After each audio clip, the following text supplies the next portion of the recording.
my name is Sir Philip Sidney. Like my fellow candidates, I wish to win as president of the Poets United organization. My goal, if I am chosen, is to change the manner in which poetry is viewed, and by doing so, change poetry. Plato's reign as president certainly created negative views on poetry that ruined, as I think, the first life-giver to ignorance. Yes, poetry does imitate, but poetry imitates in order to teach and delight. I agree with Alexander Pope. Are not all arts an imitation of nature? Plato, as a philosopher, stands upon natural virtues, so does he not imitate from nature?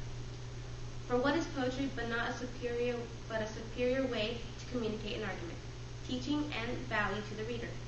Poetry is not 3 times removed from the truth.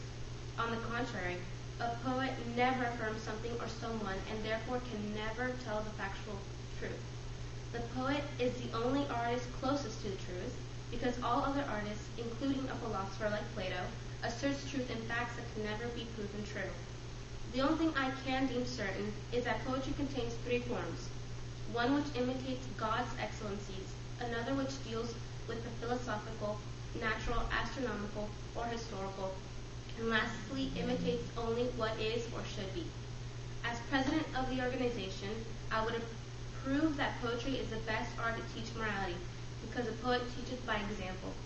I hope to change people's views and our own view of poetry that Plato has created.